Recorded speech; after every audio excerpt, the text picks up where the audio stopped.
우리나라 종이요.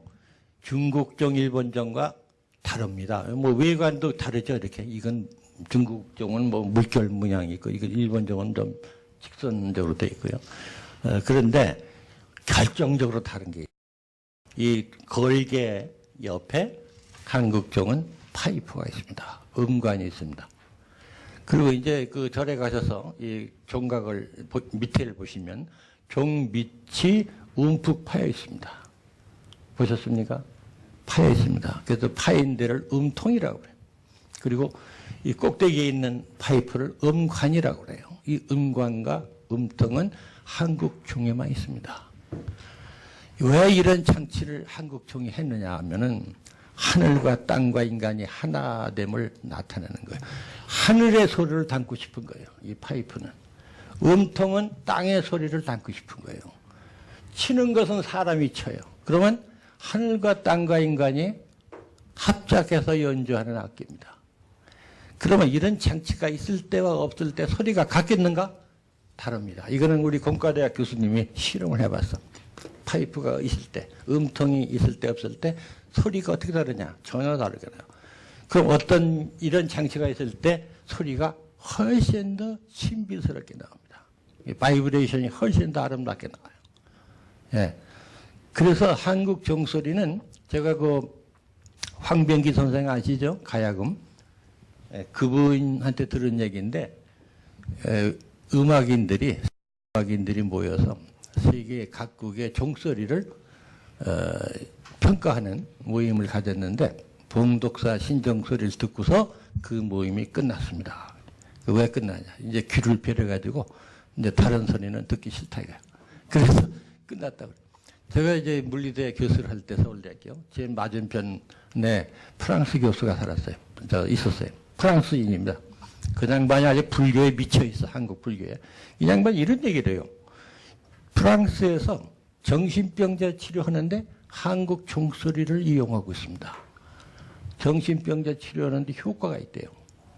그렇게 마음을 편안하게 해주는 그런 얘기를 이제 두 분이 하는 얘기를 듣고서 역시 한국 종소리가 뛰어나다. 그런데 왜 뛰어나냐?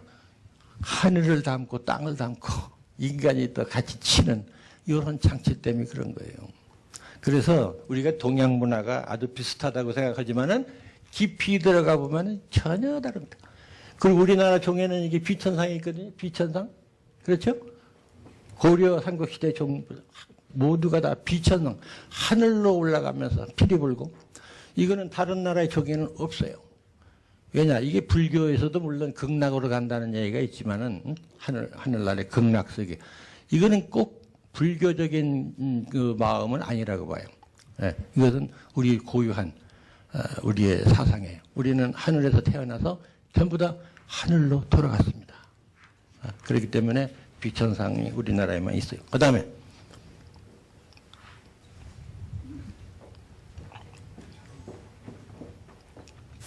요거는 이제 한국의 춤을 보여주는 건데 고구려 벽화에 이런 벽화를 보시면 여기 지금 무덤의 주인공이 하늘로 올라가고 있습니다. 이 여자가 머리에다 달을 이고 그리고서 이제 날개짓을 하면서 하늘로 올라가죠. 돌아가시고 있어요. 한국 사람 죽은 사람 하나도 없습니다. 전부 다 하늘로 돌아가셨어요. 오른쪽은 남자가 머리에다 태양을 이고 날개짓을 하면서 하늘로 돌아가시고 있다고. 이게 바로 이 돌아가는 몸짓, 하늘로 돌아가는 몸짓, 그것이 춤이다. 그래서 우리나라 춤은요, 하늘로 돌아가는 몸짓이에요. 바로 새가 날아가는 모양 그대로입니다. 그래서 새가 날아갈 때 이제 날개짓. 그래서 한국 춤은 어깨춤이 잘 나온다. 어깨에 팔이 달려 있거든요. 날개짓을 하는 거고 똑같아요. 그 다음에 무릎을 보면 우리가 춤을 출 때 무릎이 오므렸다 폈다, 오므렸다 폈다 해요. 이걸 오금질이라고 그러죠. 오금. 새가 날아갈 때 꼭 그렇게 합니다. 예, 그 피는 반동으로 테이크업 하는 거예요. 그래서 한국 춤은 하늘로 올라가는 몸짓입니다. 이것은 한국 춤에만 있는 거예요. 다른 나라에 없습니다. 그래서 상하 운동이 생겨. 상하, 무당이 춤출 때도 상하, 하늘과 가까이 가려는 몸짓이거든요. 그것이 싸이에까지 내려왔단 말이에요. 싸이. 예, 강조 스타일까지. 그래서요, 이게 제 해석이니까 제가 역사학자가 별걸 다, 저는 이런 데 좀 관심이 많습니다. 제가 이 사상사 공부를 많이 하는데요. 그냥 경전만 읽고 저는 하질 않아요. 우리 민속, 한국인의 일상생활 속에 들어있는 그 모습에서도 저는 사상을 많이 찾고 있습니다. 그래서 제가 이렇게 좀 이상한 얘기들을 자꾸 드리는 거고요. 그 다음에 또 넘어갈까요? 우리나라 이제 이 그림을 보시면은 굉장히 유머러스하다. 유머가 많다고 그랬는데 지금 이 그림은 회원 그림인 거 아실 거예요. 이 어떻게 보면 참 그림이 좀 야하죠? 그러나 야한 그림이 아니에요. 왜냐하면 여기 지금 바위틈에 어린애 2명이 어른이 보면 이거는 이제 성희롱이 되는데 다행히 애들이 본다고. 그런데 전체 분위기가 얘들 때문에 굉장히 그 유머러스하게 분위기가 확 바뀌어버리죠. 우리나라 그림이 굉장히 웃기는 그림이 많아요. 이건 뭐 저들이 아주 신나가지고 정말 춤추는 거고 김홍도 그림이지만 이것도 참 웃기는 그림이에요. 이거 보세요. 이 남자는 뒤에서 애기 업고 걸어와요. 이 아줌마는 애기 안고 지금 소를 타고 간다고. 그럼 이런 모습은 이게 조선시대에 있을 수 있어요? 아니, 남전여비에다가 여자는 남자의 종 아닙니까? 종. 노예. 근데 이걸 보면은 남자가 여자의 종이야. 안 그렇습니까? 이게 김홍도가 그린 거예요. 거짓말 그린 거 아니죠? 예. 네. 풍속하니까. 이게 조선시대의 사회상입니다. 근데 우리가 지금 여성사도 잘못해가지고, 뭐, 여자는 완전히 남자의 뭐, 놀이개 아니면 뭐, 노예처럼 살았다. 저는 지금 서양 사람들이 굉장히 불쌍하게 보여요. 왜? 시집 가면은 성을 뺏겨버려. 성을 뺏긴다는 것은 인권 박탈입니다, 이거는. 안 그렇습니까? 인권 박탈이에요. 엄청난 인권 박탈입니다. 근데 서양은 민주주의 사회라고 우리는 아주 또 박수 쳐주고 있고, 성을 죽을 때까지 안 잃어버린 한국 여자는 노예래. 예, 이거 잘못 본 것이 너무 많아요. 제가 실록을 읽으면서 또 놀란 게, 조선시대의 그 불충불효가 제일 큰 죄거든요. 불충불효. 불충불효와 똑같은 동급에 해당하는 죄가 뭔지 아십니까? 본처소박입니다. 본처소박이 불충불효가 똑같습니다. 향약을 보세요. 향약, 퇴계 선생이 지은 향약도 그렇고요. 그래서 이 본처에 엄청납니다. 본처를 너무 보호하다 보니까 서울차대가 나와서. 네? 그렇잖아요? 네. 자꾸 말을 많이 둬가지고 거기서 똑같이 대접해 보세요. 그럼 본처는 지위가 떨어지죠. 본처를 보호하려면은 서자를 첩을 갖다 깎아내려야 됩니다.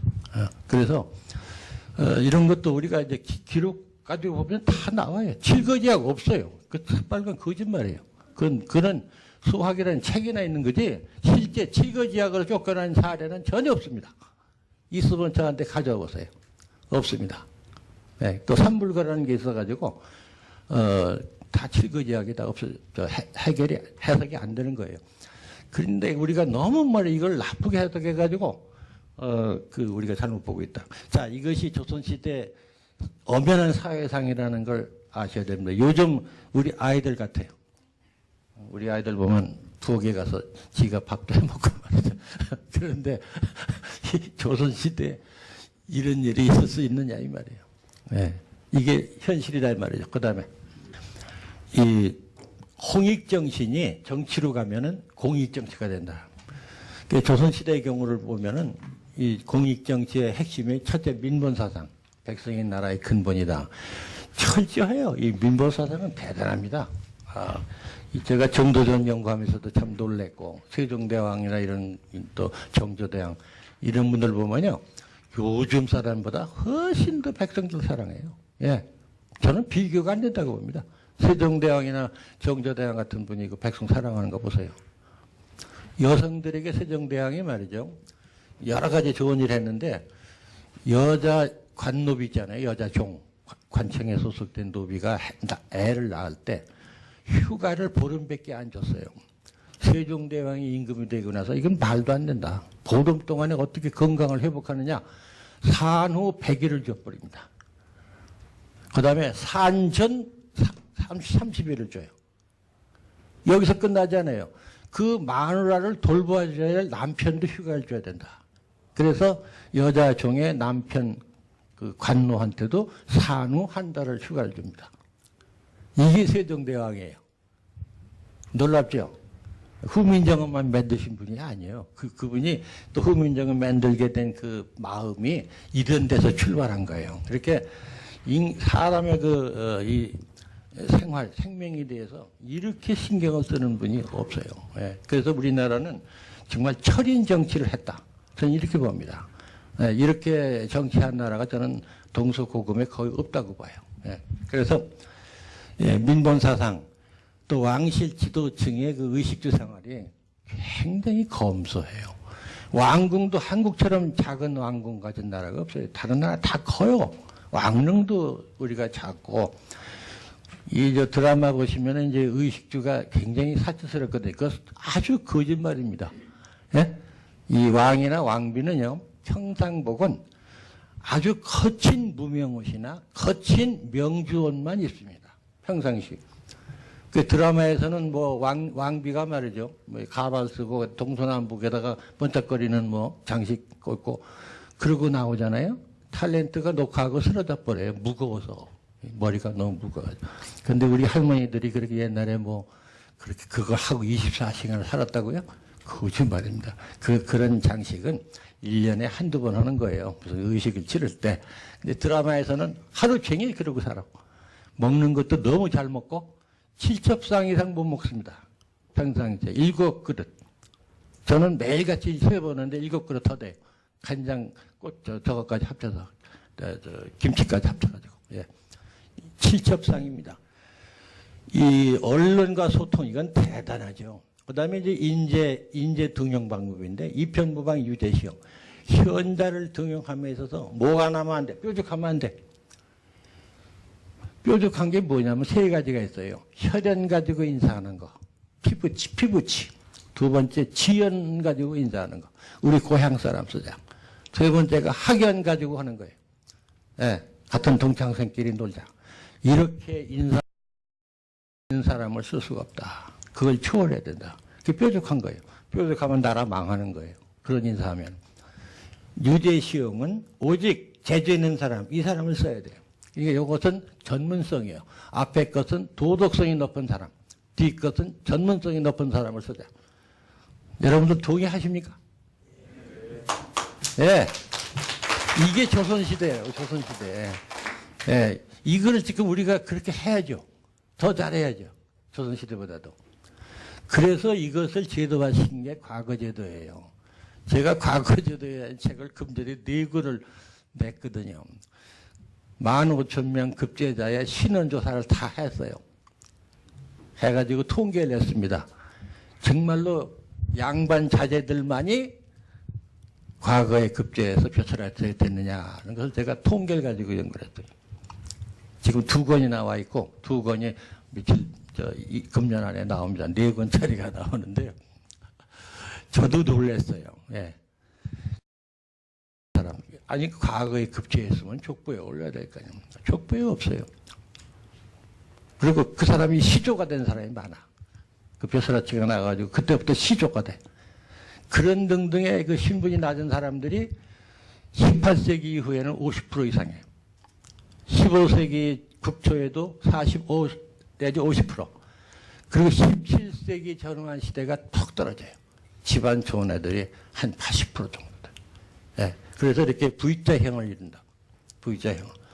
통계적으로 제가 했어요. 그래서 조선왕조는 개천에서 용인하는 사회다. 신문에 보도도 되고 그랬죠. 개천에서 용인하는 사회. 이 사회 이동이 우리나라만큼 활발한 나라가 지구상에 없습니다. 지금도 그렇고 옛날에도 그래요. 예? 무서운 나라예요. 굉장히 역동적인 사회. 그런데